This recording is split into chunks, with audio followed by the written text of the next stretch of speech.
ధరణిలో pending అప్లికేషన్లపై focus పెట్టింది తెలంగాణ ప్రభుత్వం. పెండింగ్లో ఉన్న దరఖాస్తులను పరిష్కరించడానికి ప్రత్యేకంగా తహసీల్దార్ కార్యాలయాల వద్ద స్పెషల్ డ్రైవ్ నిర్వహించనుంది.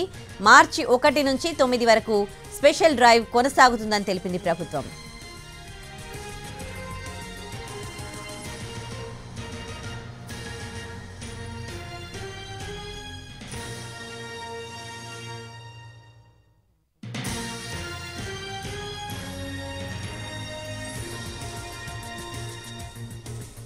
ధరణిలో పెండింగ్ అప్లికేషన్లపై తెలంగాణ ప్రభుత్వం ఫోకస్ పెట్టింది. పెండింగ్లో ఉన్న దరఖాస్తులను పరిష్కరించడానికి ప్రత్యేకంగా తహసీల్దార్ కార్యాలయాల వద్ద స్పెషల్ డ్రైవ్ నిర్వహించనుంది.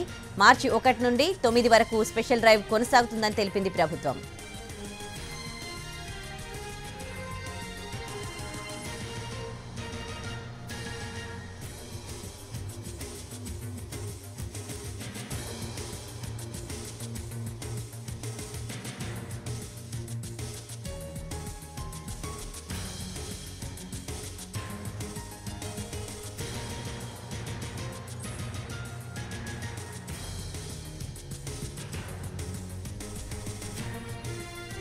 ధరణిలో పెండింగ్ అప్లికేషన్లపై తెలంగాణ ప్రభుత్వం ఫోకస్ పెట్టింది. పెండింగ్లో ఉన్న దరఖాస్తులను పరిష్కరించడానికి ప్రత్యేకంగా తహసీల్దార్ కార్యాలయాల వద్ద స్పెషల్ డ్రైవ్ నిర్వహించనుంది. మార్చి 1 నుంచి 9 వరకు స్పెషల్ డ్రైవ్ కొనసాగుతుందని ప్రభుత్వం తెలిపింది.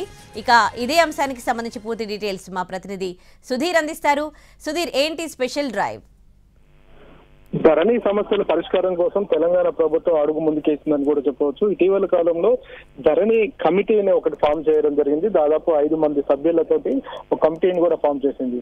24వ తేదీ అంటే రీసెంట్ గా జరిగిన ముఖ్యమంత్రి రేవంత్ రెడ్డి సమక్షంలో ధరణి కమిటీ తోటి ముఖ్యమంత్రి రేవంత్ రెడ్డి సుదీర్ఘ సమీక్ష సమావేశం నిర్వహించారు. ఈ సందర్భంగా రాష్ట్రంలో ధరణి వల్ల ఇబ్బందులు పడుతున్న సమస్యలన్నీ కూడా ముఖ్యమంత్రి దృష్టికి కమిటీ సభ్యులందరూ కూడా తీసుకురావడం జరిగింది. వెంటనే రాష్ట్రంలో ధరణికి సంబంధించి ఉన్న సమస్యలన్నింటినీ కూడా పరిష్కరించాలని చెప్పేసి ముఖ్యమంత్రి రేవంత్ రెడ్డి సిసిఎల్ఏ అధికారులను, ఇటు రెవెన్యూ అధికారులను కూడా ఆదేశాలు జారీ చేయడం జరిగింది. ఈ నేపథ్యంలోనే సిసిఎల్ఏ ఒక గైడ్ లైన్స్ అంటే మార్గదర్శకాలను కూడా విడుదల చేయడం జరిగింది.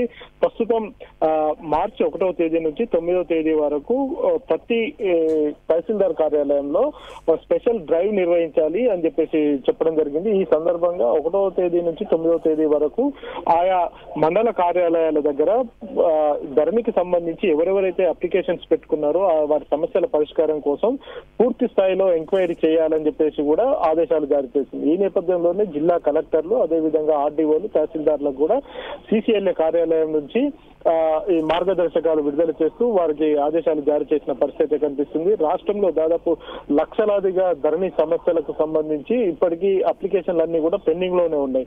TM33 అంటే దాదాపుగా పేర్లు మార్పు కావచ్చు, అదేవిధంగా అందులో ఉండే సర్వే నెంబర్ల ఎక్స్టెన్షన్ కావచ్చు, సర్వే నెంబర్ల మిస్టేక్స్ కావచ్చు, ఈ రకమైన సమస్యలు ఏవైతే వచ్చాయో ఆ సమస్యల అన్నింటినీ పరిష్కరించేందుకు తెలంగాణ ప్రభుత్వం సంసిద్ధంగా ఉన్నట్టుగా కూడా తెలుస్తుంది. ఈ నేపథ్యంలోనే ఇటీవల కాలంలో ముఖ్యమంత్రి రేవంత్ రెడ్డి ధరణిపై ప్రత్యేకంగా దృష్టి సారించారు.